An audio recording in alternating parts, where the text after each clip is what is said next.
You are now tuned to BS3 Network. BS3 Network, changing the way you listen to podcasts. It's Queen3 King. It's Queen3 and King. It's Queen3 and King. Queen3 and King, we the team, it's going down. We the talk of the town, it's going down. We royalty, wear our crowns, it's going down. Tune in now, it's going down. Queen3 and King, we the team, it's going down. We the talk of the town, it's going down. We royalty, wear our crowns, it's going down. Tune in now, it's going down. It's Queen3 and King on BS3 Network. Y'all know we gonna bring the beat back. It's the only way we know how. We know we got to pass on today, but we still, you see what it say here, hood theologian. So you know we still gonna bring it back. Go on, Mika, don't be shy. You dance at church. Shout out to Golden Eye Creations. Shout out to Unstoppable Dynasty for the intro. Y'all received y'all trophies for the week. Mic check. I'm just gonna drop a few bars right this past minute. Mic check.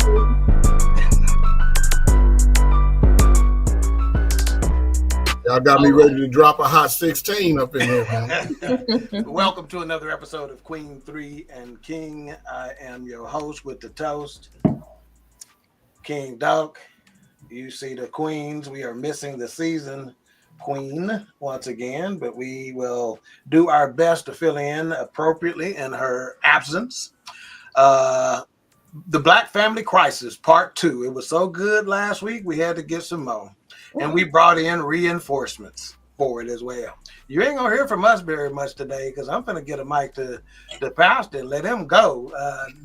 Garrett Freeman, the philosopher, will tell you this week we were at a men's conference, and after Pastor got through talking, we met at Pastor, and I couldn't say it quick enough because Gary was like, we need to get him on. We got to have him on. Because everything he talked about was about last week's episode. So, oh, wow. Let's go ahead and do introductions so our viewers and our guests will know exactly who they're dealing with today.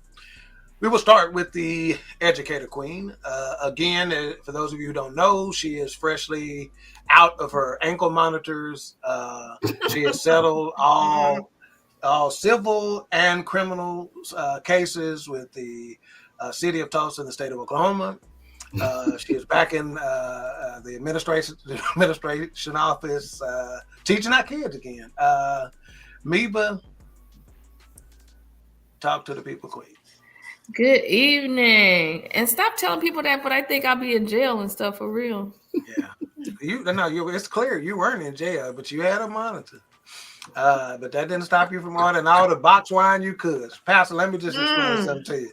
We saved. We didn't give out. We saved, sanctified, and filled with the Holy Spirit. But you understand? Yeah. So yeah. You know, I had to go scope y'all out. I went back and I made sure I caught up on the. I caught the vibe while I was catching the episode. Yeah.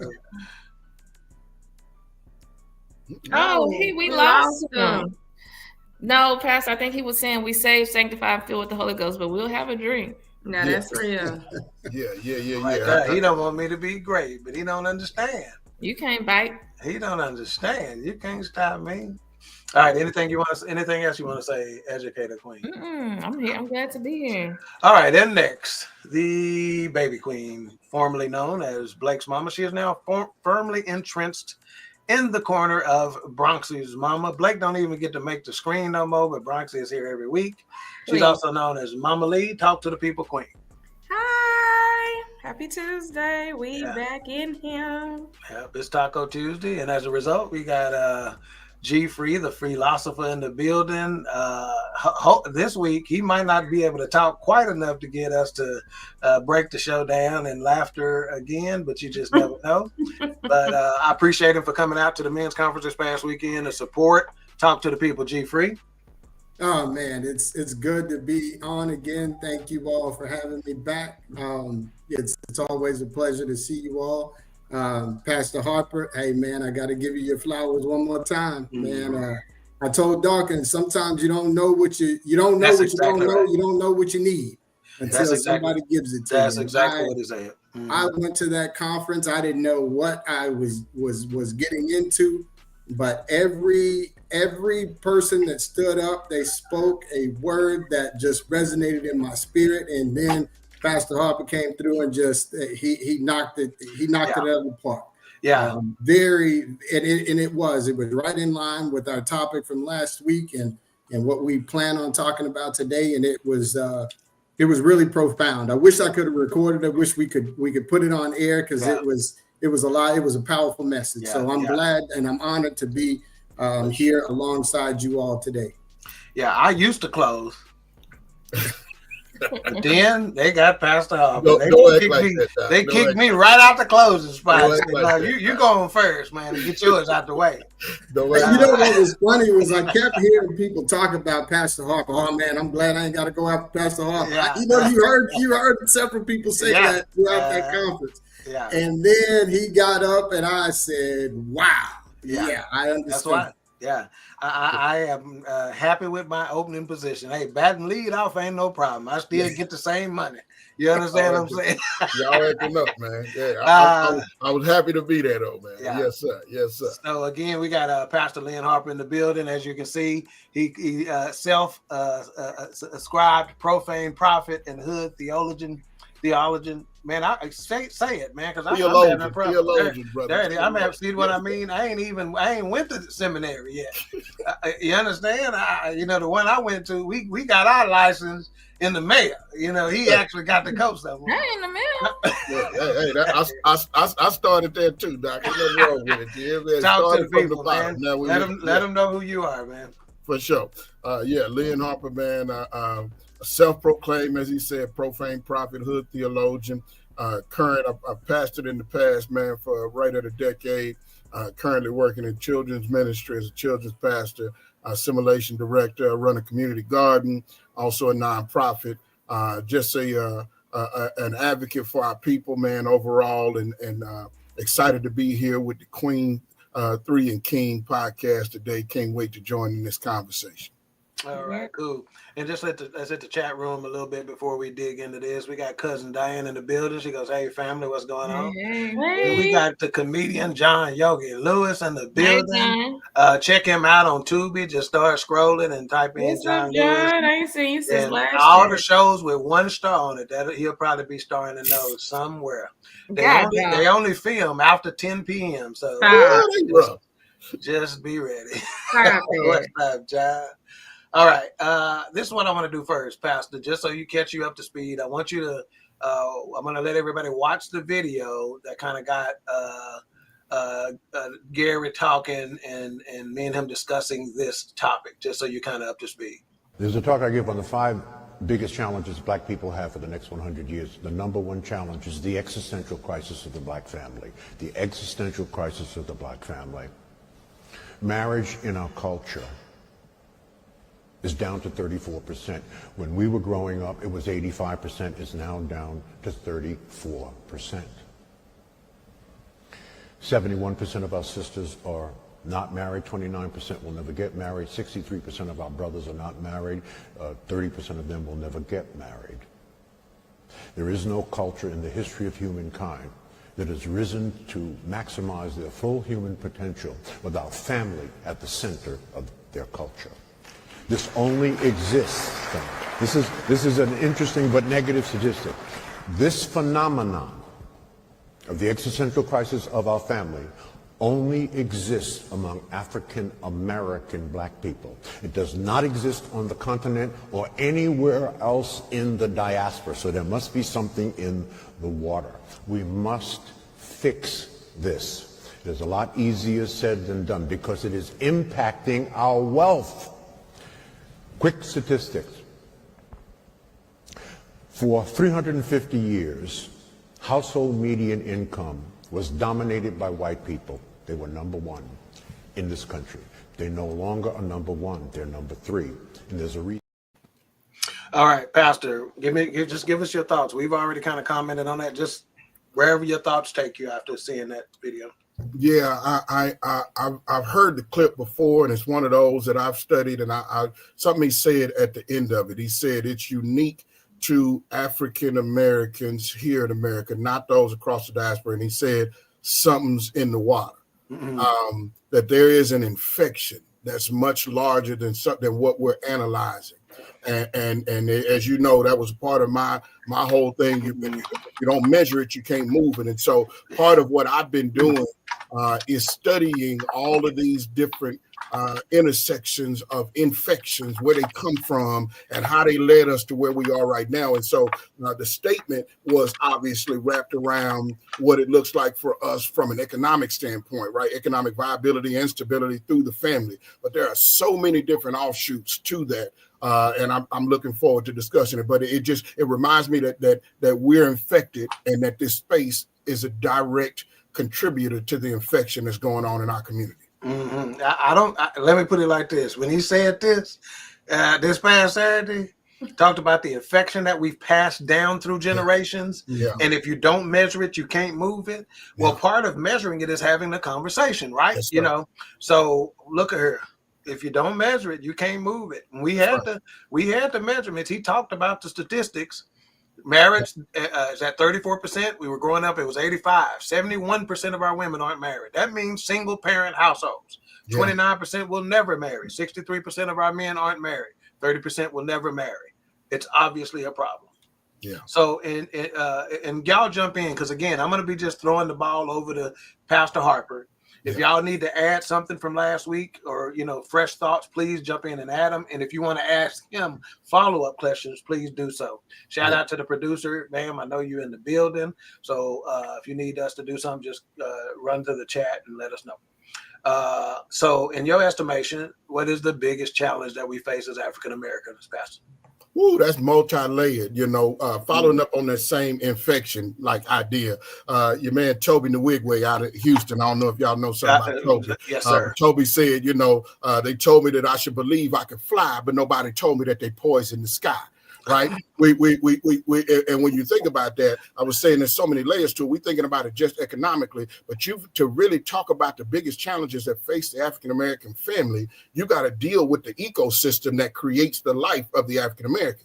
We've been systematically poisoned in our community, and there's so many layers to it. It starts with the food that's been going into our bodies for generations, you guys. We're systematically weaker just based on the food that we're eating. You go beyond the food and you go to the education system that we're dealing with. When you look at education in the majority of our cities, especially those that are predominantly brown and black individuals, inner city urban areas, we graduate at best at somewhere near a 30%, 40% clip in these current times, like that, based on the kids that started in 9th grade to the ones that actually make it through their senior year. Go look at any of the major high schools, and you'll see thousands of kids starting when they start in freshman year. Right. But by the time they actually graduate, you see that number down to 600-700 that started from 2000. Well, a 30% graduation rate ain't gonna breed success, but it'd be all right if that was enough. But then you start talking about when we actually go to school, that for our first year success rate, those that make it beyond the first year, then that number is another 30%. So out of the 30% that actually graduated from the freshman class,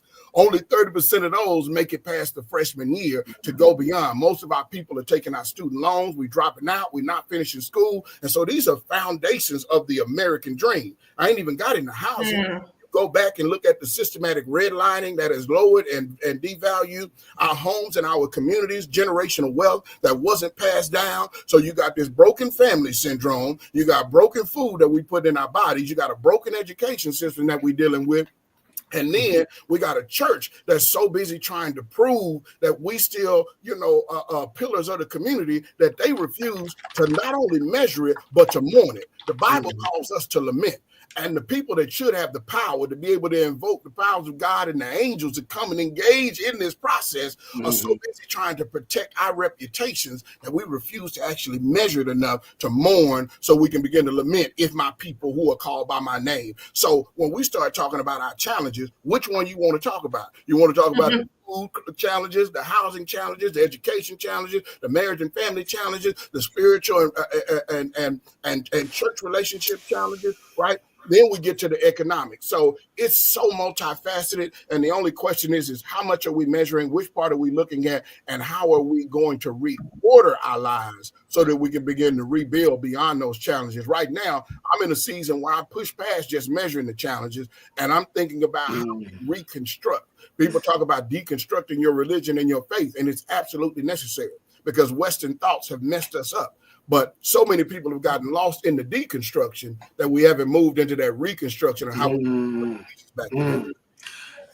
Mika, Lily, y'all see what I'm talking about? Y'all see why me and Gary raced to this joke at the end of the service. Yeah. And see, now he gonna cause a problem over here because my wife used to send me this song called "The Truth" by NDRE. Yeah. And it says, I love the way he makes me feel. And if I'm a reflection of him, then I must be fly because his light and shine so bright, right? Yeah. But she just texted me and said, damn, he's the truth. No, baby, I'm still the truth. He just he used something else. But she was smart enough to text it. She was smart enough to text it and not put it in the chat, at least. Strong. Let's see. Paul said negative rap music that our kids are listening to daily. Talk to me a little bit about that, Pastor. A lot of people don't understand that Lucifer was the bringer of light, and his job was to play that organ to usher God's presence into the host of angels. So he ain't lost that talent as of yet, right? He ain't lost that gift. Talk to us about the music.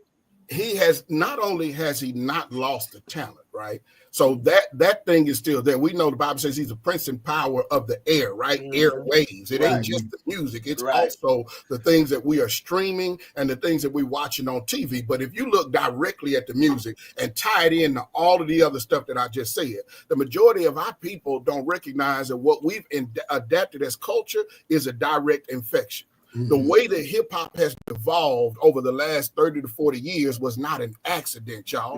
They literally, the private prisons, the A&Rs were directing our individuals away from conscious rap in the early 90s and went away from conscious rap to branded rap. So that's when we first had Nelly, shout out to Nelly, and he just performed, for the, what's the name? I'm just joking. Inauguration. Look, when we go back, we remember stuff like stomping in my Air Force Ones, right? They realized the branding capability and the branding power of hip hop. And you went from simple things like that were in songs to now hip hop commercials during the Super Bowl and during almost anything that you do. They use hip hop to brand almost anything. But when it became a commodity, it stopped being a form of storytelling, which is what it started as. And now we have our capitalistic system determining the direction of hip hop. What does all that mean? When you got these same record label owners that also are the primary investors in the private prison business, then it's not going to be accidental that the things that they are directing the rappers to rap about, and T.I. and a number of other rappers admitted this about 15 or 20 years ago, that they would go in and have a conscious song or something on there, and the A&R people would direct them on what to write about. So we're looking at hip hop that's been socially engineered over the last 20, 30 years for the degradation of our people, and we've gone from EPMD and what's the name? These guys back in the back that were talking about fighting the power and all of this stuff to now the only thing you hear is stick talk, brick talk, and trick talk. Stick talk, brick talk, trick talk. That's all we got. We screwing, right, and we selling drugs, and we become a drug-induced culture, and it's so normal that now our children have been degraded by this. And here's where this intersects with the church, because this is the systematic degradation of the image of God that is within each one of these young people. And our young people today can't tell up from down or right from wrong because they're ingesting this as if it's normal, and it's become, me and my daughter were talking, she asked me the question, I keep hip hop in rotation. I'm sorry. I say hood theologian. That's what it says on there. So I'm not listening to Mahalia all day long. I'm not all rotation, right? But I was listening, and we were listening to Mo 3's, come outside. And she said, Daddy, you think that's why he got killed? I said, no, this is on Mo 3's, they scared to come outside is only a product of what's been sown into him for generations. He received that. That became the normal. He's repeating it. I said, and all of these kids now, whether they actually come from those gangster lifestyles or whether they were those who simply adapted it because it was the standard culture that we had, they've been degraded in the way that they think that that's the only thing that we can do, Doc. They celebrated over there today. Today, a young cat over in South Dallas just signed with CMG, just signed with Yo Gotti out of Memphis, and all the pictures and stuff and all of this stuff is online. Well, we know what's going on with a bunch of them artists out of Memphis. So here we got another cat that's just signed up with the same death music. And so we have to go beyond just talking about it to what are the alternatives? What are we feeding our children? How are we contributing to this? We be trapping on Monday morning too on our way to work. You know what I'm saying? Are we breaking down those lyrics and helping them understand what it's actually saying so that they don't think that that's normalization? Because if we trapping on Monday morning after worshiping on Sunday morning, we can't be surprised when the kids normalize that. That's what is normal and celebrated. Wow. I'm sorry. I didn't mean to rant that much. No, that's what's up. No, that's good. Let me take a breath. Trick talk. All right, we got just a quick shout out. Theodora Blue Streak Harper in the building. We also got Ben Sutter III, the gentleman who put the BS in BS3. Also, folks listening on the Queen. Also, folks listening on the Queen3 King podcast YouTube channel, folks listening on the BS3 Network YouTube channel, folks listening on my personal Facebook, folks listening on the BS3 Network Facebook, folks listening or watching on the BS3 Network Twitch, and folks listening and watching on the BS3 Network X stream. We sure appreciate you. All right, quick comments. We got Cole Johnson, one of the most talented gentlemen. This is our creative services director for BS3 and host of The Morning Shift with Cole Johnson. Independent lifestyles are considered sexy. Black men or women and women get sold the you don't need the other ridiculousness. We draw power from one another, yet this is now a 50-year-old issue. Mika, I want you to talk about this. I don't need no man. That's basically what he's talking about. Talk to me about that. When you hear that now, what do you think? I need one. And if you got one, holler at me. I don't buy into that. And luckily I have a good group of friends and people around me who are married and all this stuff who don't believe in that. Now, if to each their own. If you don't want a man, say I don't want a man. But I think need one it's against biblical principles anyway. It's anti-creation. It's not what you were created for, but okay. Right. And he needs you. And he needs you. Yeah, Lord. It was set up that way. As women, we were created to be the helpmate. So I go on, send them over here if you don't want them, sis. Lily, when you hear that and where we're at right now, I don't need it. I got it. Baby, I definitely don't agree. I need and I want. We'll always need and want. And I think it's one of those things where you get done, like women, they'll get with their little ratchet group that's been done. They bitter. They don't need no man. That's the mantra. We got it, sis. We outside. That's the mentality.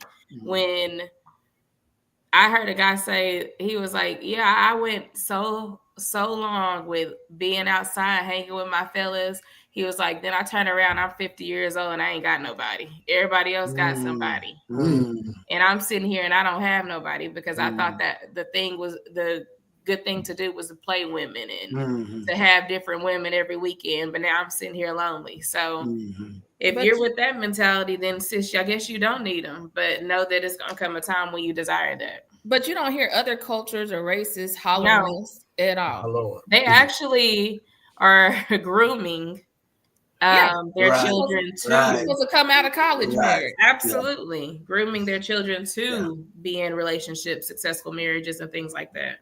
If you think you're lonely now, He might not be the best example. wait until tonight.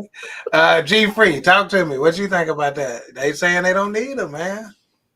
Oh yeah, it's one of those statements that that people say because kind of hurt people. There you go. You know, when you're in that situation, when you've run into some pitfalls in relationships, you've been hurt.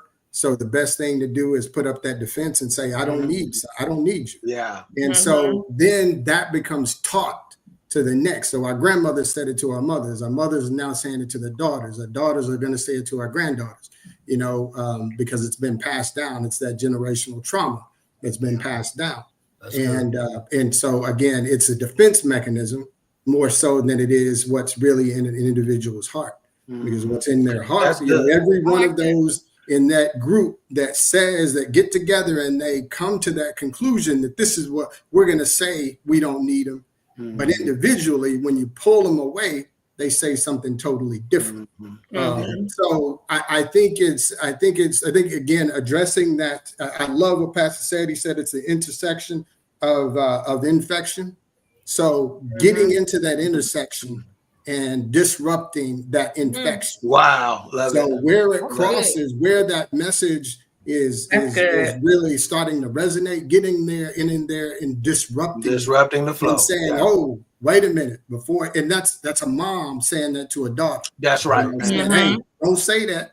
Don't say that. That's right. I'm not going to say that. I'm not going to say that about your father. I'm not going to say that because that's another girl that might say that about your brother. That's another girl that may say that about your uncle. Or that's another girl that may say that about your son. So don't go there. Don't teach. Let's break that cycle. Let's talk about what we do need and what the benefits of us being together, what they actually mean to one another. Let's preach that, like you said, and throw out the idea of a pick-me. There is no, we are pick-me's. When we go to the club and got a little short skirt, you picking me, you pick me. You pick me. You saying pick me, and then when somebody wants to say that they're a pick me, now you talking against them. No, everybody wants to be a pick me. That's right. The guys go out and they get the fast cars because they want to be a pick me. They get, they get the big rims, they get the necklaces, the gold teeth. They want to be a pick me. Everybody wants to be a pick me. Let's now own up to it and say, why do I want to be picked? You know what I mean? Why do I want to be picked? What's the benefit of me being picked? So that I can get that soulmate, so that I can live the rest of my life with that person, so that we can be helpmates to one another. That's I think that's the key component of this. One of the things that I also will say is that we have the sometimes if you have options, we can get options. We can get the illusion of options mixed up with what we actually have available. There are some options that are there. You got 3 women that are at your beck and call. But which one is the true option? You think you got 3 wife options, but you really there's only one of them that's really worthwhile. And so if you attack that, if you really put your effort into that one, then you are actually you're actually onto something. But we will forsake the one because we think we have the option amongst the 3. And women do this really a lot. Men don't necessarily have those. They don't really have that same opportunity. But women have guys that are in their DMs all the time. It's guys coming at them at work. It's guys coming at them in the grocery store. It's guys coming at them at the car wash. It's guys coming at them. So you have the illusion that you have options. And so you don't put a lot of effort into the ones that actually matter because you think that you have all of these options. When in actuality, one of them married, one of them gay, he just on the DL, one of them don't work. All of them really ready. They standing in line to slang that thing, but they ain't all really viable options. So therefore, you get away from the idea, the illusion of the options, and actually start and really look at what you actually have available and choose from that and choose to build with that you actually is true and that is available. So that's what I got to say about that. Gary, one of them married and one of them what? Do what? You said one of them married and one of them what? Gay. He's sick on DL. He don't want you. You just a beard. Yeah. So Pastor, what you don't know is every single time Gary is on, he make these two laugh uncontrollably, and I gotta do the show by myself. There you go. There you go. Here we go. I saw that on the last one. I did. So Gary tickles me. Okay, He just be standing and keep talking like he's saying like it's a throwaway comment, don't he? Yeah. So Pastor, give us your take on I don't need a man, and then we're gonna break for a commercial. Yeah, I love that my brother brought up the 50-year continuum of what we're dealing with, right? But it's actually, if we were to look at it now, we're actually closer to 57 years since the 1968 welfare reforms that made it mandatory that if a woman received assistance, we mentioned that last week, man cannot be in the house. I saw where y'all brought that up, and you take those foundations that begin to break the family up. You combine that with mass incarceration that skyrocketed in the next decade under Nixon, and then it continued to escalate under Reagan, and then it blew the top off by the time Biden and Clinton them signed that omnibus bill, right? You look at all of those things combined with the messaging in hip hop that we're talking about. Y'all, last time we're talking about the INDEP, all that good stuff, right? And I saw where somebody mentioned there's no way you singing those songs and then 20 years later we're having these conversations. Wow. This 50 year, this has been a social engineering, a programming. That's what they call everything that comes on the radio and the television, right? And then these are programming. Right. So the Bible tells us to be transformed by the renewing of our mind. And I tell people all the time, the church has a discipleship problem. The culture does not. This culture has church has not. The culture has been the discipler. And so when we see the state of marriage and the state of families and the state of what we're dealing with, this black family crisis, this is direct programming from the culture that we're in. And so I tell people, it ain't rocket science. It's so deep, it's shallow. If you look at it and you follow these streams down, you can see every last one of them. So it's exactly what it is based on the seeds that they've sown. And so we've got to start asking ourselves, whether we're going to continue to ingest what they feed us or whether we really going to get countercultural and revolutionary about pushing back on a whole bunch of these items that they sowing off into us as seeds and the way we actually allow them to be ingested by our family as well. I just need y'all to look at that one. He said the church has a disciple problem. The culture does not. It does not. God, and I won't argue with me, on that. You hear me? Argue with me on that. Yeah. All right, Mr. Producer, let's do that Mr. Cajun commercial. Welcome to Dallas, home of Mr. Cajun, daiquiris and Cajun food, New Orleans cuisine. Mr. Cajun got the best daiquiris in the city. Yeah, you heard me right, the best daiquiris in the city, with multiple locations. Yeah, it's Mr. Cajun. I'm telling you, he got it all. I'm talking about burl crab legs, oxtail, chicken wings, and real authentic daiquiris. And don't forget about that world famous original gumbo. Yeah, it's Mr. Cajun's daiquiri, located in Dallas, Texas. And it don't stop there. And Mr. Cajun's got a new location coming soon, opening January 1st, 2025. And coming soon, you're going to love this. The Vibe by Mr. Cajun, summer 2025. Mr. Cajun is taking over Dallas, Texas as the original Mr. Cajun daiquiri and Cajun food. So stop by anytime and all locations. It's Mr. Cajun. All right, next Tuesday, 7 p.m. Central Standard Time, exactly 1 week away, Queen3 King will be doing our very first live broadcast, live on location at Mr. Cajun. All right, for every bowl of gumbo you purchase, you're getting a free daiquiri. If you don't want the alcohol in it, give it to me, because she wants the alcohol in it. I promise you that. Next week, please show up. I promise you, you don't want to miss an opportunity. We'll be taking selfies. You can take selfies with the Educator Queen and her box wine. Bronxy might be in the building. You can take pictures with the baby queen. The seasoned queen will be in there with all her seasonings. So show up next week. Again, that's at Mr. Cajun in Forney. Next week, Tuesday, 7 p.m. Come in a little early and join us. Before we get to that church question, let's catch up on the comments, Miss Producer. Anytime you're ready. I know your hair is straight over there, but come on now. She said, man, you have to add the philosopher on the show full time with this. We be trying. He need his own show. We've been trying to get him his own show for 2 years now. That's my BFF right there. Jeff Gilliard, one of the best cooks in the DF dub. He said, preach, preacher. Jeff, put in there where your food trucks and stuff like that gonna be, and also your podcast and stuff like that. Yeah. Cole Johnson says, fully agree. Pastor, 1968 is the year where it started. This is a conversation I've heard with my father where he talk about post MLK death to me, and I talk about cancerous hip hop to him. Yeah. Mm-hmm. All right. And Cole says, congratulations on your location show, Queen3 King family. We appreciate you, sir. Appreciate you. All right. Let's pose this question to Pastor here. Does the church play a role in this issue, the Black family crisis? You kind of touched on it just a touch when you said the church has a disciple problem, but the culture does not.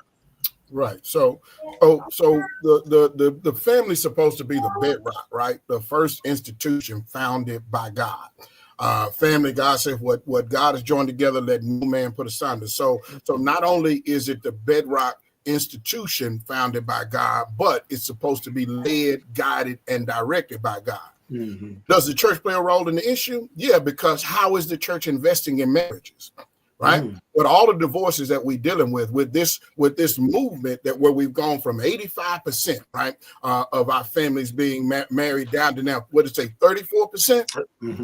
I want to quote to you some numbers because I told you if you can't measure it, you can't move it, right? Right. I want to show you some numbers. So the numbers say that 72%, and this is according to George Barna, who is a leading researcher in the church, right? George Barna says 72% all churches lack a substantive marriage ministry. 72%. Wow. 85% of churches report spending 0% on the ministry of marriage inside of the church. 85%. $0. So even if I got a ministry, I ain't got no money for it. Y'all got to come up with y'all own stuff, right? Yeah. The majority of these people are struggling with relationships and family dynamics, and you telling me this ain't an area where the church, who's built on the number one institution, the first thing that was founded by God, and that ain't where we're spending our money, and we actually the church, the church is directly responsible. Yeah. And what we're afraid to do, like you said last week, we scared. That's right. These are messy issues. Yeah. Right? This ain't easy. This ain't no cotton candy, get up there, preach a sermon and ask them for an offering stuff. Yeah. This is a walk with the people. This is messy discipleship. This is meeting them in the middle. This is dealing with the crises. This is dealing with the attitudes and the dysfunctions and the things that they bring over from their families and the things that they didn't know, what their mama and daddies didn't teach them. This is you helping them be conformed to the image of Christ so that husband can be a better husband and that wife can be a better wife. And those things, that takes the older women teaching the younger women, not talking about them because of what they didn't come up in there already knowing. God, talk about it. Congregational care of the one another's. There were so many things he called us to do with one another, but it called for a loving, humility, graceful relationship where we walk with people and we didn't do it in judgment, but where we did it with the same grace that God has given me, I now give to you. And so without that, like I say, not only is the church, they're directly responsible. This is God's institution. If God's institution is suffering, then God's church has to have something to do with it, Doc. Yeah. Wow. Don't ask me to answer that question. It don't need to be. You know.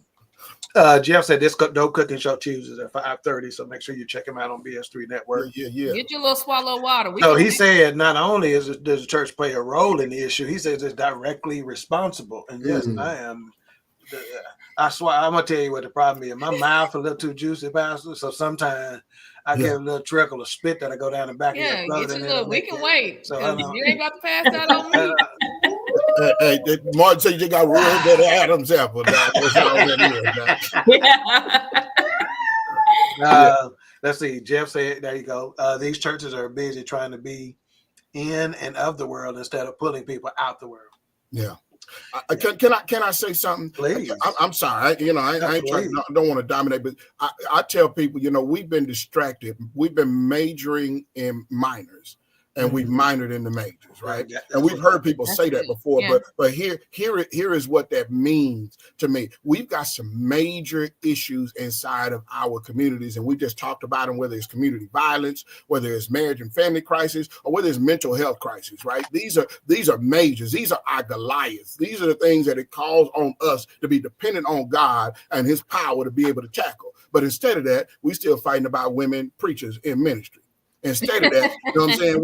We still fighting culture wars, and things that don't directly rebuild the family. And this is where we've decided to put our focus. Why? Because we scared of Goliath. Goliath out of here running around taunting the people and threatening them with the mental health issues and the community violence and the family degradation. And he out here telling us who else wants some of Debo? And the church saying, yeah, let me turn around and focus on these things that we feel like we can win, or that we've actually got, that we've got to get up off that mat, Doc, and we got to stop being scared. Yeah, I'm bone crusher. We ain't never scared. Miss Producer, let's go on to the blame of others, and I want to start with. Hold on. Go for it. Hold on, just a quick say, Doc. I want to add to that. Sure. One of the things that I think where the blame falls within the church is the church forgot to lead. The church, being the cornerstone of the community, it's not only a cornerstone in spirituality, but it should be the cornerstone of everything, the cornerstone of business. And I won't name the church, but the church that Doc and I used to go to, one of the beefs that I used to have was that all we offered was church. But we had a lot of income that we didn't do anything as far as in the community. We had a church and we had a school within the church, but you had to pay to go to the school. So it wasn't offering the community anything if you had to pay to do it. We didn't take excess funds and build businesses that employed people within the church or within the community, and then actually have a system, a network of godly foundations within those businesses that we founded. Whether it be a car wash or a washateria or a corner store, we had funds that we could have used to actually influence the community in a number of different ways, but we chose not to do that. And that's my only beef. I don't have a problem with pastors or anybody making money or being rewarded for what they do within the congregation, because in a lot of senses they're leading large congregations, so they should be compensated for that. But if the money is also not being used to do something that's going to perpetuate income in the community, then I think we're missing the mark and why the church is being blessed with those financial blessings in the first place. So I think, and so with that being said, and the reason that I say that is because if the church doesn't offer some of the key components that our community is missing, which is financial blessings, then they lose interest in that church, which is the reason that the churches are, congregations are diminishing year in and year out, because people can't see any tangible benefits of being associated with the movement. And so I think that's where, in my opinion, that's one of the major points where we're missing the mark in that church world. Yeah, love it. Monique Shunvale in the building. Thank you for the love, ma'am. Gary, 100% right. About 20 years ago, I think the number was every Monday, Black churches were depositing $20 million a week into the bank. And that was 20 years ago. Yeah, so you can imagine what that number is now, $20 million per week, Black churches. So imagine what you could do with that. Let's see, do we have any? Okay, there we go. Before most of us were born, the church was central to Black life. True. Since then, we have seen the church become more of a center to feed shepherds' egos than being a change agent. Ouch. No argument. All right. Next question. We wanted to, Baby Queen, let's start with you on this. Are we blaming others for this critical issue when we should be looking internally? In other words, the Black family crisis. Are we blaming others, or are we properly looking internally?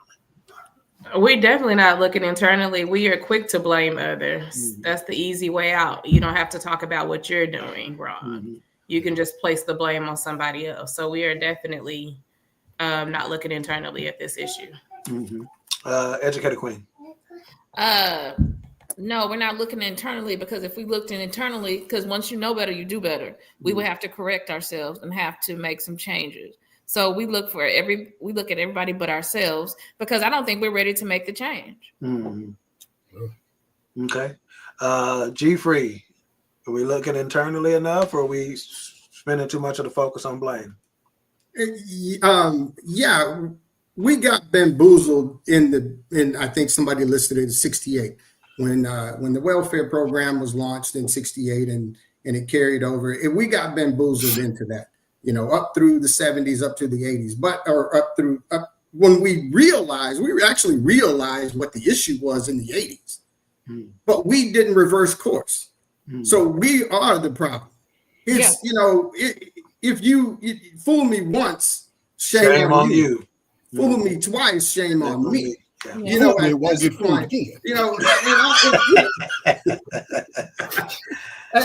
this point, you don't have to. These were crutches. Food stamps, there was a crutch. Section 8, that was a crutch. Yeah. But we took it as we were paralyzed. No, we just had a broken leg that we needed to mend. That's what's up. We just needed to, be lifted off that leg for a little bit, or that pressure taken off that leg for a little bit. But we took it as if we were paralyzed. And so since we were paralyzed, we never decided to walk again. We just laid on it. And so for the last 40 years, the last 50 years, we've been laying on that crutch instead of getting up and walking and just not taking advantage of some of the opportunities that we had. Yeah. So, I don't think we look far enough into that. I don't think we look at it internally. We're not looking at that internally well enough. But once we start doing that and then take accountability for it, that's when we can say, nigga, go to work. Nigga, go to work, or just get up off your butt and go do it. And and going to work, I mean going to work in all aspects of your life. Right. Understanding that a fast buck is only a fast buck, and a fast buck don't last long. We can go out and we can sell dope, and I hate to hear people say, well, I didn't have any other opportunities. Well, McDonald's is always hiring. You ain't gonna make a whole lot of money to start off with, but at least you can get some skills that then will translate into a higher paying job down the road. But you have to be disciplined enough to start somewhere, and not saying that I'm going to go here and choose this lifestyle and then be stuck in that perpetual system, that industrial prison complex that then takes you away from your family, that then again perpetuates that state of poverty that leaves that lady on welfare because you made that decision. So we've got to understand those cycles and understand that we've got to step away from those cycles and break that chain or break the wheel in order to move forward. But it takes that introspect and that coaching one another in the midst of that intersection to do that. Yeah. Pastor, you said sticks. What else? What'd you say? Sticks and what? Stick talk, brick talk, and trick talk. All right, we're gonna let you weigh in. Let's get this comment real quick about go ahead. Last two. He goes to Alicia's point. It's much more comfortable to find someone else to fault for your own shortcomings. Very true. There's a saying that I always say: our minds are rigged to self-justify. Yeah. It's real. Gary made me think about Biggie. Don't be mad. UPS is hiring. Right on. Pastor, you talked about it a little bit. You said we're majoring in minor and minor in the majoring. That's part of it, right? We're spending too much time talking about how we got here instead of how we get out of here. Yeah. I'm gonna jump off a little bit on Gary's stuff because I do have a little bit of a different view just because I come from a family where most of them jumped off the porch. And so and this is before we were able to measure the consequences, right? I forgot who it was that said we want. That was Dr. Dre that said we couldn't even read the sentences that the justice system was giving us. You know, a lot of we what we fail often to realize is that a lot of the individuals that originally jumped into that dope game were 12, 13, 14-year-old young men, and I don't speak this from observation from somebody else. You know, inside of my family over the last 40 years, we've been sentenced to over 1,000 years in print. No, say that again, Pastor. Say that again. Inside of my family over the last 40 years, when added up for everything from murder to drug cases to armed robbery to assault, everything. So my people were the ones who chose it, and they were repeating too short. They were saying peep the game and don't be like Calvin. Do not go to McDonald's. Ultimately, this is a jailbreak. This entire country is founded on robbery, and so we're gonna be robbers too. They were saying we sharks, we are not minnows. So you either gonna be the predator or the prey. And my folks decided they were gonna be the prey. Now they couldn't weigh the generational consequences of that. They couldn't see down the line and around the corner. So everything that you're talking about, perpetuating those things, are very real. But when you are Lecrae is a gospel rap artist, and he was talking about when the factories got removed from our communities, and when the jobs left, when the redlining happened, and all the businesses left, and he said all of those things happened, and he said that you're looking around, and now there's poverty all around you, and the drugs come in. He said, are you gonna be broke and deal with that poverty, or are you gonna go as a kid with this mindset where you don't see around that corner? So today we have retrospect, and hindsight is 2020. There ain't no doubt about that. That's right. About what you're saying. But when we look back, many of them, the reason why reform is necessary, because many of them were thinking with their childlike brain. And they weren't only thinking with a childlike brain, they were thinking with a lizard brain, because it was violence and death that was going on all around them. I was on cuts from the time that I was 5, 10, 15 years old. We were shooting dice in alleys and all this kind of stuff. And so it was only the grace of God and his miracle plan that drew me out of that and didn't end up with me being in that same prison sentence. So we've got to be able to measure that with some sympathy and some empathy, and at the same time say, okay, it's time to reevaluate. We need to look at these things, measure what we've seen. We've took enough losses. If this is war, and many of them were our warriors, that's why they refused to bow down. These were runaway slaves. That's the mentality that they had. I'm not going to bow. So, but if these warriors have now taken wounds and been mass casualties for the last 40, 50 years, then we've got to have a conversation on how they can rebuild with power and with economic power, where they can be able to understand us. And I believe that the Bible is a great place to start for this. I've worked with and mentored a lot of at-risk youth and folks that have come out of prison and individuals that have had those mindsets. One of my first deacons when I pastored my church, one of my first deacons was a doughboy before he was a deacon. Amen. He was known for terrorizing the neighborhood. So the community seeing him getting saved and coming up in there was an eye-opener, because these individuals have massive influences in our communities, but many of us, because of these dumb decisions that they've made, have written them off, when these are the reclamation the reclamation projects that can actually help us to turn the community around. But we're going to have to come with something more than hopes and dreams. There are systems and ways to rebuild. I was telling them at the conference on Saturday, and I'm trying not to be too long, that I was about to leave ministry, and I was finna start me a weed farm just so I could put these brothers back to work, so that they could actually have living wages when they came home, because the very same government that sent us to jail for selling the weed is now giving billions of dollars away legally, and the people that should be allowed to be in those fields are not allowed to be off in them. And so the very thing that they naturally gifted and good at, they can't get in the middle of that. So we've got to think about ways where re-entry becomes a very real thing, rebuilding. What does it look like to send some of these individuals through trade schools so that they become those who now help rebuild our communities in all the ways that they're broken down? There are ways that we can reimagine, rebuild, and all of these things that come along with it. And you're right, all of the things that we need to be looking at are internal. They are not external. This ain't got nothing to do with a white man no more. It's mind control and mind slavery, and we're stuck in the middle of cycles of defeat. So as soon as we decide to get up off that mat, there's a power in us that is unstoppable. Yeah. Let's get these comments. Okay. He said, we got Mayhem first. That said, hello, everyone. What's Hey, up? Mayhem. Brother Wilkes, we appreciate you for coming out too Saturday. Cole Johnson said, doggone, Pastor, how'd you jump into scenarios I witnessed when I was in grade school? I heard many cats say, America stole, killed, and destroyed. I'm only the son of America. You hear me?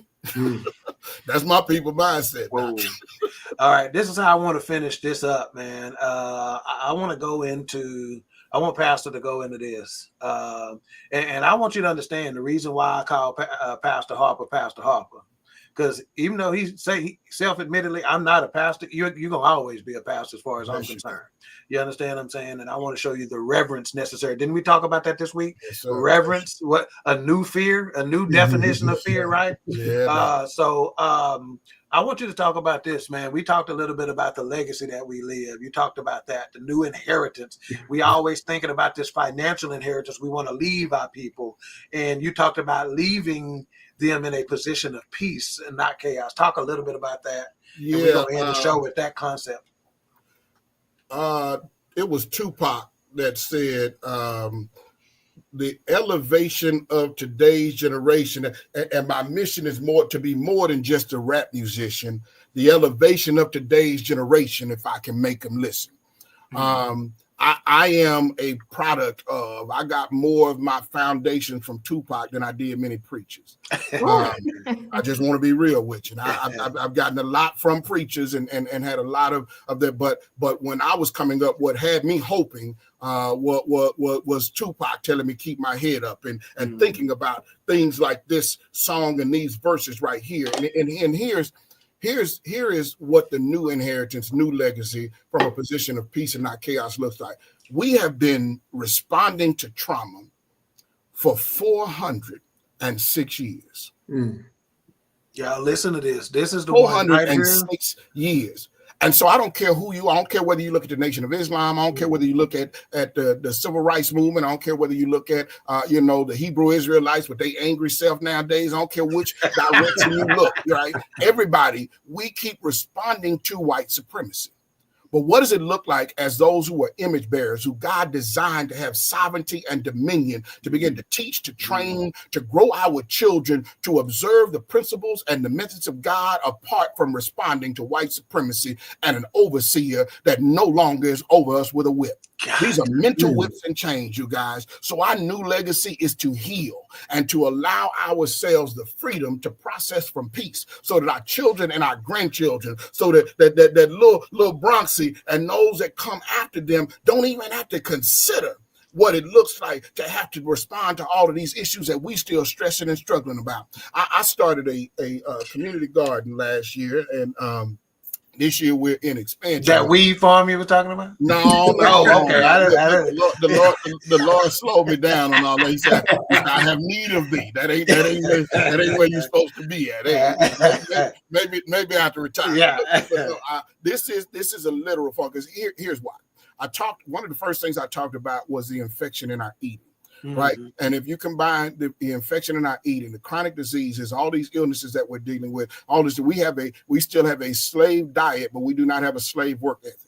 And so many of these things sit on us and cause us to be the highest individuals in every chronic illness that there is, directly related to what we are putting in our bodies. And it's not just what we're putting in our mouths, but it's what we put in our eyes. We talked about what we're listening to, what we're watching, all these different things. When we begin to talk about processing from a position of peace and not chaos, that means that we've got to take out the violence that we're directly doing to ourselves. Now, I said this ain't the enemy no more. These are things that are directly related to us, whether it be family violence. There was a therapist that said the family is the most violent institution in America.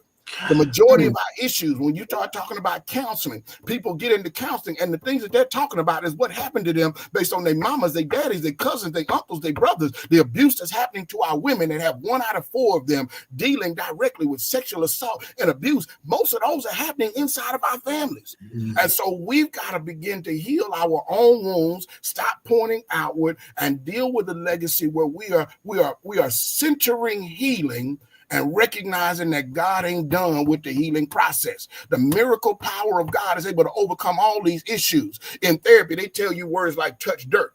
Well, that's from the therapist standpoint. But when you get out there and you actually get in the dirt and you dig in the garden and you begin to do those things, not only are you observing the life cycles of God, what it takes to grow something, the delicate nature of a seed going from a seed that's planted into the dirt to turning into an actual a flower that produces fruit that we are now able to eat, and it creates a cycle that just keeps life going, and those seeds start all over again. But at the same time, the very thing that was injured, you guys, which was in our brain, God will rewire the brain the more we are exposed to sun and the more we stick our hands in the dirt. There are microbes and nutrients that are in the dirt. There's a grounding that allows us to connect to the electricity and the power of God that actually heals us while we are engaged in the process. So we get mental health regeneration. We get the physical health from what we are eating. We get a new inheritance and a new legacy. And it all is centering us toward the peace, the pace, the provision, and the purposes of God for our lives. So I'm an advocate today for urban gardening and for folks getting your hand in the dirt. They say when we come from the hood, we come out the mud. We got to come out the mud with a whole new image and understanding now so that we can be remade and we can elevate today's generation. Wow. Let me just say this.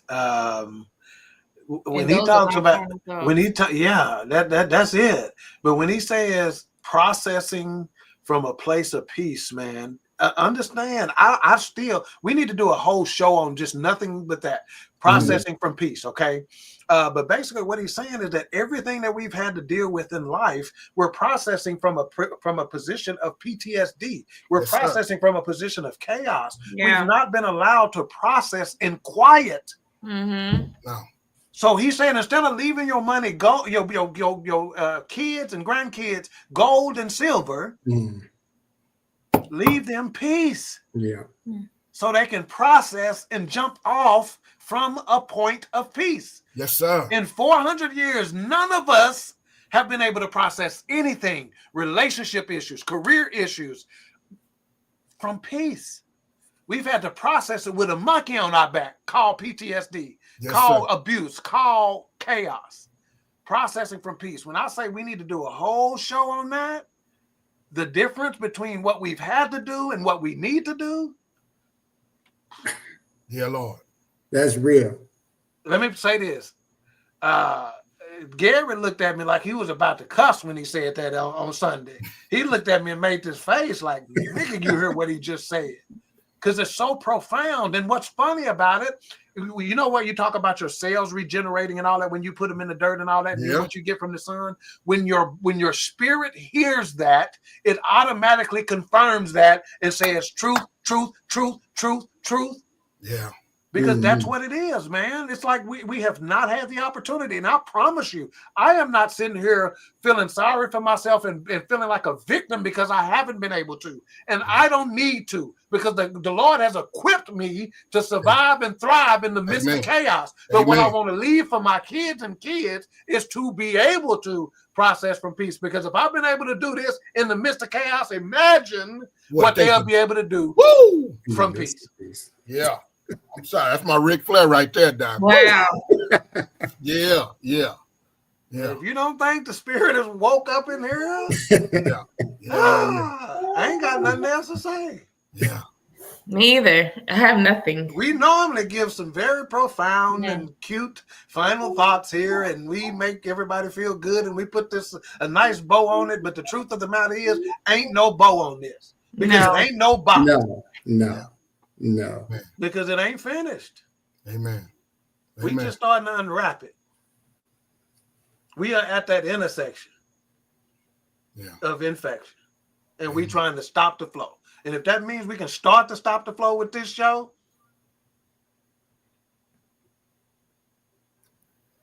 amen. Yeah, I'm quiet on purpose.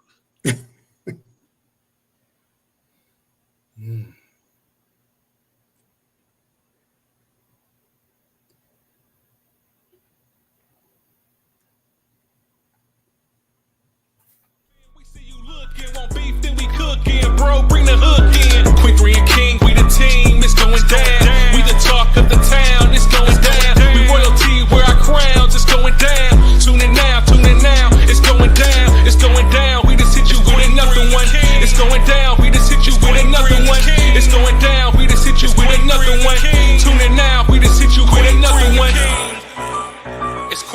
and King. It's Queen3 and King. It's Queen3 and King. It's Queen3 and King.